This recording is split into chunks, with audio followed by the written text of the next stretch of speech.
Pour la caméra, l'imagerie stéréo, ce qu'on va faire, c'est qu'on va placer une deuxième caméra. Donc, j'ai une caméra gauche, caméra droite.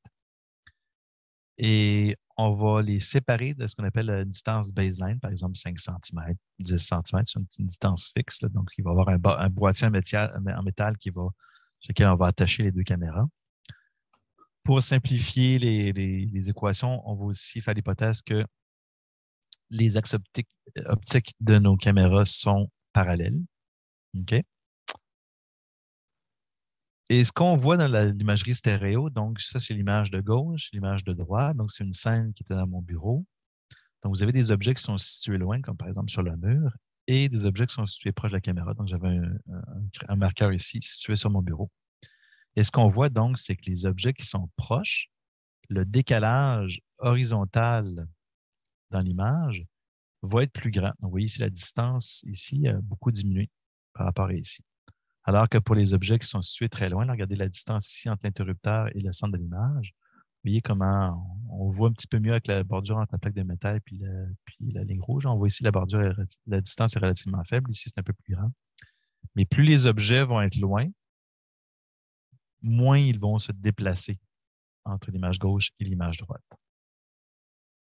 Donc, c'est ce phénomène-là de déplacement, là, ce qu'on appelle la disparité, qu'on va exploiter pour estimer la position, la distance de ces objets-là par rapport à la caméra. Donc, j'ai un sapin, mon sapin que j'utilise toujours pour mes problèmes de vision. Je vais avoir une caméra, la caméra gauche qui prend une photo, la caméra droite, et notez comment le sapin apparaît à des endroits différents entre les deux images.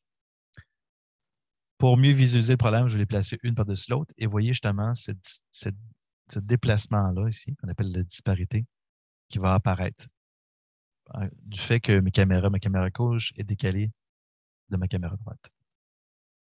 Important, cette disparité-là, en pixels, là, ça va être inversement proportionnel à la distance AZ. C'est ce que je vous ai montré à la étape précédente. L'interrupteur au mur il est plus loin, donc le Z est plus élevé, donc on voit que la disparité est plus faible.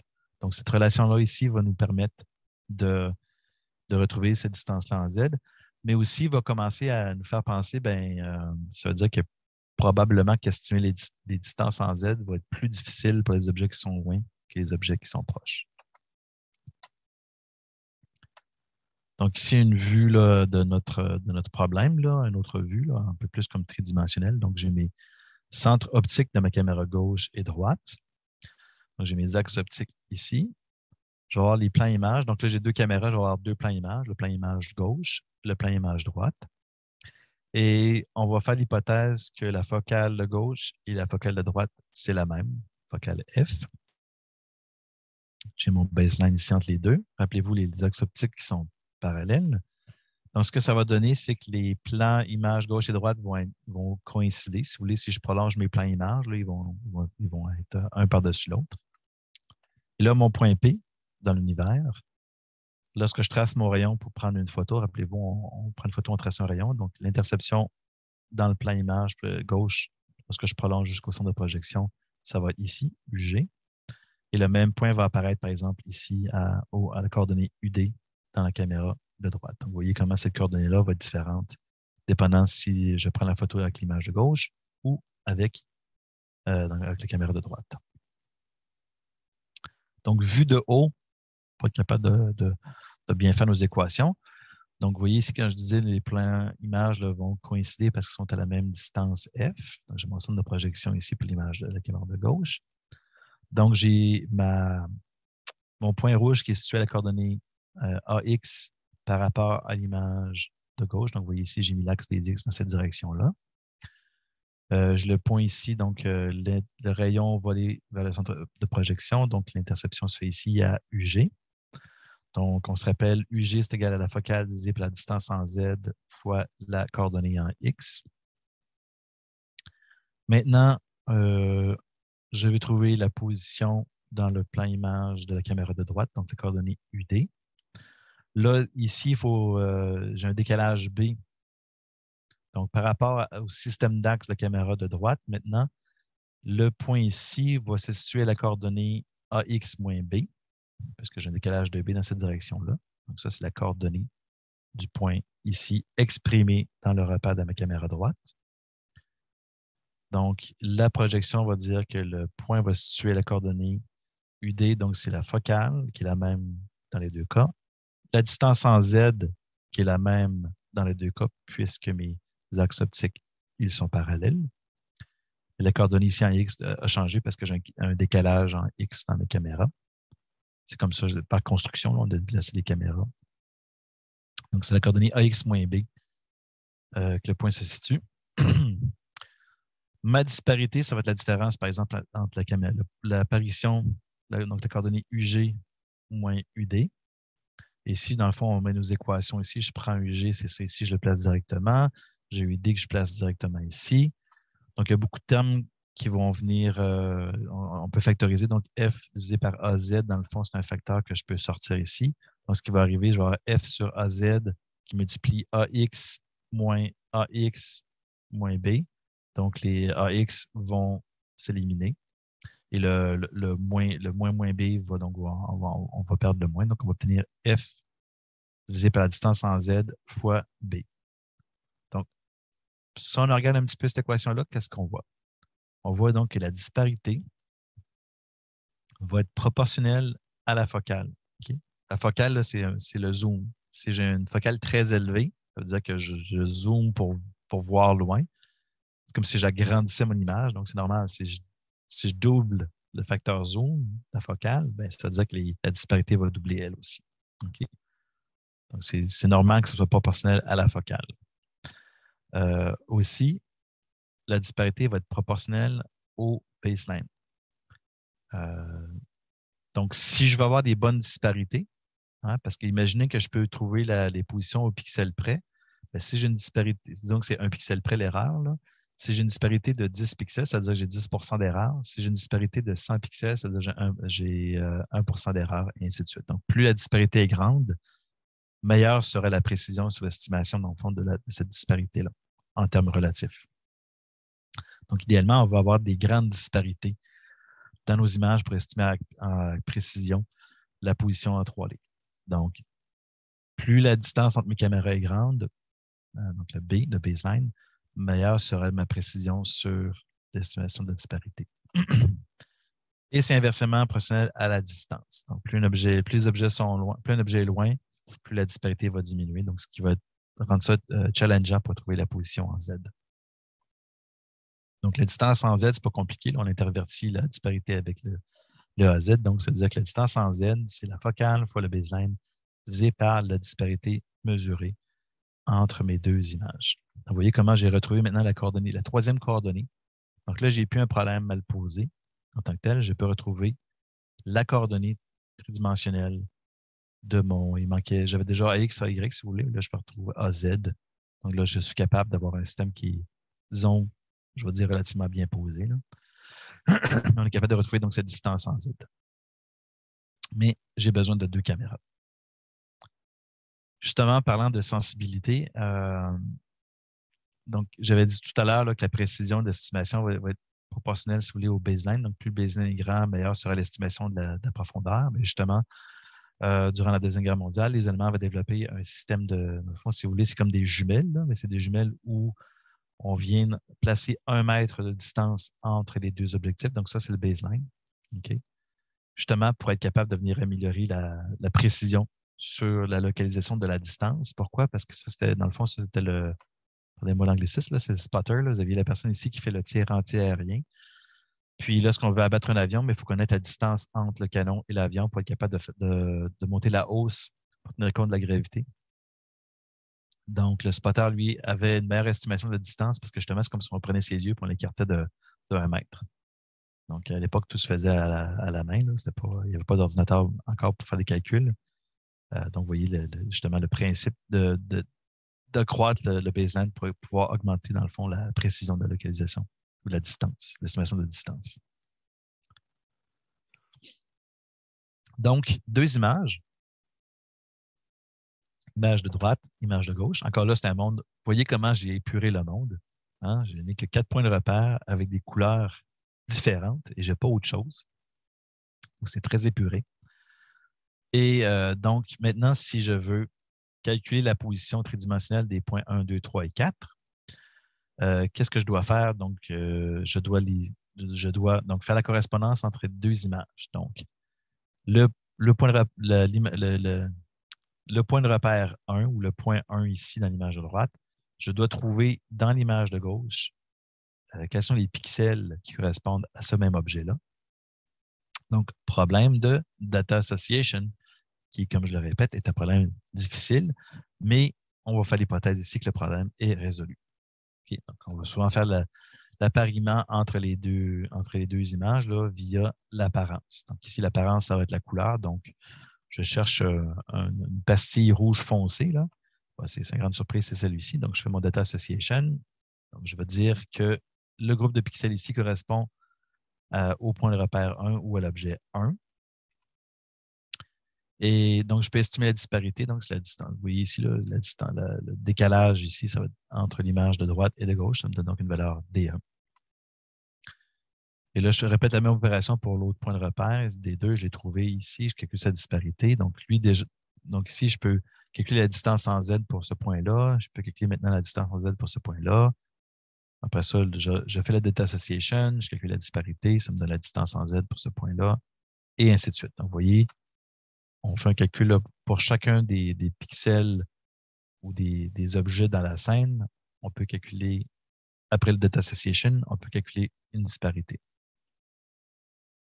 Donc, maintenant, j'ai la profondeur en Z pour chacun des 4 objets, des 4 pastilles que j'ai identifiées ici. Donc, si je fais l'opération, non pas pour des petits blobs, mais pour chacun des pixels dans l'image, on va obtenir ce qu'on appelle un depth map. Donc, c'est comme une image souvent qui a l'air en noir et blanc. Ça veut dire que je vais donner une valeur de Z pour chacun des pixels. Donc, le Z étant, on va le mettre en ton de gris. Donc, c'est un depth map. Ça, c'est le cas idéal, c'est que je pourrais calculer une disparité pour chacun des pixels. Maintenant, pour la data association, donc c'est de dire quel pixel de l'image de gauche correspond, c'est quoi les pixels de l'image de droite qui correspondent au même objet physique que certains pixels de l'image de gauche. Donc, le problème de data association. Il y a des éléments qui vont nous aider à faire cette recherche-là. Un élément important, c'est ce qu'on appelle la ligne épipolaire. Donc, par exemple, lorsque j'ai un point ici dans un point quelconque, un pixel quelconque dans l'image de gauche, si je trace une ligne ici qui part du centre optique, qui passe par le plan image et le coordonnée du pixel et qui se prolonge de même devant, je sais que l'objet physique situé sur ce point-là est quelque part sur la ligne ici. OK? Donc, par exemple, s'il était situé ici, il apparaîtrait ici dans l'image de droite. S'il était ici, il apparaîtrait ici sur l'image de droite, et ainsi de suite. Et si vous vous rappelez, j'avais dit précédemment qu'une ligne dans l'espace, pour une caméra perspective, va apparaître comme étant une ligne dans une caméra perspective. Donc, ce qui se passe ici, c'est qu'on trace une ligne là, qui relie les points verts. Donc, on voit ce qu'on appelle la ligne épipolaire. C'est-à-dire que l'objet correspondant à ce pixel-là va se situer quelque part dans le plan image de la caméra droite. Donc, quand je viens faire mon appariement, quand je cherche les pixels qui correspondent à ces pixels, quand je cherche les pixels dans l'image de droite qui correspondent aux pixels de l'image de gauche, ben, je ne vais pas chercher ici, pour ces pixels-là, je vais chercher quelque part sur la ligne épipolaire. Donc, si on creuse un peu plus, ce fameux problème de data association, donc, j'ai mon image de gauche ici qui est prise en forêt. J'ai un pixel au centre du carré et je vais quand même garder un petit peu plus d'informations. Donc, je vais m'extraire une patch autour du pixel. Dans le fond, je vais avoir mon image de droite, j'ai ma ligne épipolaire et sur la ligne épipolaire de l'image de droite, je veux trouver dans le fond ce groupement de pixels-là qui est le plus visuellement similaire pour faire mon data association. Donc, je pourrais faire une recherche là, au complet, là, mais ultimement, donc, ce qui va arriver, c'est que je vais trouver, par exemple, cette patch-là ici. Elle ressemble beaucoup à cette patch-là, donc je vais dire que le pixel au centre ici correspond à ce pixel au centre-là. C'est comme ça que je vais faire mon data association. Donc, je dois me baser sur l'apparence des objets pour être capable de les associer entre les images de gauche et les images de droite. Donc, vous devriez voir poindre un problème hein, si l'environnement n'est pas visuellement riche. Par exemple, je suis dans la forêt. Pas dans la forêt, je suis dans un champ en hiver. Et là, je dis, ben là, je vais trouver la position la position en Z des flocons de neige ici. Mais ce qui se passe, c'est que mon image n'est pas visuellement suffisamment riche. Je ne peux pas faire mon problème je ne peux pas réaliser mon data association parce que tous les flocons de neige essentiellement se ressemblent. Vous voyez, par exemple, si j'avais, pour le cas ici, où j'ai une signature visuelle quand même, on voit ici un prolongement en noir, là, je pourrais facilement associer le prolongement ici avec celui-ci, ou la crête ici avec cette crête-là. Je n'aurais pas de problème. Mais pour les endroits qui sont uniformes au niveau des apparences, je ne peux pas faire ce data association-là. Donc, si je ne peux pas faire le data association, je ne peux pas trouver une profondeur Z pour ces endroits-là. Donc, je vais avoir des difficultés à générer le depth map. Là. Je risque d'avoir des trous dans mon depth map. On le voit très bien d'ailleurs ici. J'ai pris un article un peu désuet. Là. Et vous voyez comment, pour des régions de la boîte qui sont uniformes, la disparity map, qui est la même chose que le depth map, là, essentiellement, je ne peux pas calculer de valeur parce que je n'arrive pas à faire le data association. Par contre, quand j'ai de la texture visuelle, comme ici le OptiQuest, vous voyez comment je réussis à bien retrouver quand même la profondeur. Donc, question de Jérémy. Dans ce cas-là, est-ce qu'on pourrait augmenter la grosseur de la patch? Est-ce que ça pourrait aider? Oui, mais le problème, c'est que si la patch est plus grosse que la taille de l'objet qu'on recherche, on va commencer à ramasser les pixels de différents objets. Donc, la data association va mal se faire. Puis deuxièmement, c'est que ça va comme induire un flou dans notre depth map, dans le sens que si je veux être capable de donner une bonne profondeur pour chacun des pixels, il faut vraiment, vraiment avoir une fenêtre qui est très, très, très, très petite. Donc, on est tributaire de l'environnement. Hein? Mais ça, si vous vous rappelez, capteur passif, là, ici, j'ai des caméras, donc c'est un capteur passif, et je suis toujours tributaire de mon environnement. Si mon environnement est hostile, par exemple, à trouver des depth maps parce que c'est uniforme, ben, just too bad. Je suis pris avec ça. Ce qu'on va voir, c'est qu'il y a des capteurs actifs qui vont projeter un patron lumineux sur les objets pour justement être capable de s'affranchir de ce problème-là d'objets qui sont non texturés. Et eux vont être capables de retrouver, par exemple, la profondeur pour beaucoup plus de cas de figure, notamment ceux qui incluent des surfaces qui sont uniformément lisses. Donc, autre question. Si deux ondes sont sur les bords de l'image, est-ce qu'on a quelque chose pour compenser la distorsion des lentilles? Techniquement, le décalage pourrait alors être interprété comme une différence de profondeur. Oui. Dans le cours ici, là, comme je vous dis, on utilise des modèles de caméra stéréoscopée, donc on fait l'hypothèse qu'on n'a pas de distorsion de lentilles. Si vous avez de la distorsion, c'est juste un problème de calibration. Vous prenez votre caméra qui va avoir de la distorsion radiale, par exemple, ou je ne sais pas c'est quoi les différents types de distorsion, là, barrel, pillow, etc. Vous avez un modèle qui le supporte. Ce que vous faites, c'est que vous trouvez c'est quoi les paramètres du modèle et vous venez faire ce qu'on appelle rectifier les images. Donc, vous prenez votre image déformée, vous la rectifiez pour la transformer dans une image qui viendrait comme d'un modèle de stéréoscopie parfait. Puis là, j'applique mes problèmes de stéréo par la suite. Donc, c'est via la rectification des images qu'on tourne le problème de déformation de distorsion en bordure. Donc, question de Jean-Philippe. Avec une caméra de plus positionnée au-dessus d'une des deux paires, pourrait-on avoir une ligne épipolaire verticale et l'utiliser pour la croiser avec la ligne épipolaire horizontale? Il y a eu un temps où on avait justement des trinoculars, des caméras qui étaient trinoculaires, où ils plaçaient justement une caméra au-dessus d'une autre, en plus d'en mettre une de côté. Mais le problème reste toujours, c'est que si tu prends une photo d'un mur vert uniforme, tu n'arrives pas à ancrer. Et le fait que les caméras trinoculaires aient disparu du marché il y a 15 ans, mon feeling, c'est ça, l'apparition de cette deuxième contrainte, de deuxième ligne épipolaire, n'apportait pas suffisamment de valeur pour justifier le coût d'une troisième caméra. Puis les caméras trinoculaires, comme je vous dis, ont essentiellement disparu du marché. Vous avez maintenant des caméras qui sont stéréo seulement. Encore là, conduite en ville stéréo, c'est un exemple un peu désuet là, parce qu'on voit ici que l'algorithme de stéréo ne réussit seulement à déclencher que pour les grandes mesure des grands contrastes dans l'image, donc les lignes ici, puis la voiture et l'édifice. Notez qu'aujourd'hui, parce que les caméras commencent à avoir des bonnes résolutions, là, on parle d'une caméra de 3, 4, 6, 8, 10 mégapixels, la texture de l'asphalte serait suffisamment fine et riche pour pouvoir permettre de faire la stéréo.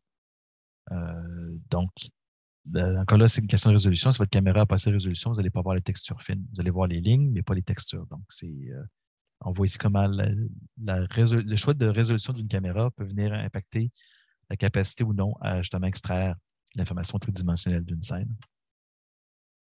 Parlant de caméra stéréo, il existe une compagnie là, qui s'appelle c'est Z qui fait. Z, c'est le nom du modèle. J'ai oublié le nom de la compagnie, malheureusement. Le nom m'échappe. Donc, un de leurs récents modèles, c'est la caméra stéréo Z2. Donc, vous voyez ici deux caméras dans un même boîtier. Donc, la distance ici va être fixe. Et en plus, ils ont rajouté plus de capteurs dans leur caméra parce qu'ils voulaient faire vraiment un système de localisation riche. Donc, ils ont un baromètre qui donne la pression atmosphérique, donc pour la hauteur de la caméra.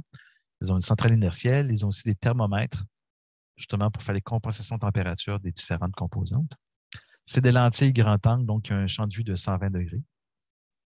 Et ce qu'ils vont faire, ils vont retourner des images, ou ce qu'ils vont prendre l'image de gauche et de droite, ils vont les coller ensemble. Donc, ça fait une image donc de 4400 pixels par 1200 pixels, parce qu'on les colle côte à côte, les images. Et avec les différents algorithmes de stéréo qu'ils utilisent, ils sont capables d'avoir, dans le fond, des mesures pour des objets situés à 20 cm jusqu'à 20 mètres de distance. De passer 20 mètres, là, de la stéréo. L'erreur, essentiellement, sur la stéréo, ça va, la précision, c'est 1 sur... c'est relié à l'inverse, au carré de la distance. Donc, plus l'imprécision. Donc, si je double la distance, je quadruple l'imprécision sur la localisation en Z avec un système stéréo. Donc, c'est pour ça que passer 20 mètres, le bruit de localisation des objets est rendu trop grand. Donc, ils offrent aussi un software stack qui vous permet de faire le tracking de la caméra, un peu comme les systèmes de réalité augmentée. Là. Ils vont être capables de traquer une caméra dans un environnement en 6 degrés de liberté, donc X, Y, Z et les 3 axes de rotation. Et pour faire ça, ce qu'ils vont faire, ils vont faire une carte justement visuelle de l'environnement, ils vont faire du SLAM. Ils ont aussi des modules de détection d'objets communs, là, des personnes, par exemple, des meubles, à partir de réseaux de neurones. Donc, c'est un système quand même relativement bien intégré. Puis, c'est quand même, ça ne se vend pas trop cher. C'est des affaires comme peut-être 4, 5, 600 $ qu'on peut acheter ça maintenant. Là. C'est quand même intéressant de voir comment il y a une certaine maturité maintenant pour les Stereolab, oui, merci la compagnie qui fabrique ces caméras-là. Donc, c'est intéressant de voir qu'on a rendu une certaine maturité. Maintenant, on peut acheter ça en ligne. Là. Puis, c'est pas, ça cause quand même, ça fonctionne quand même relativement bien.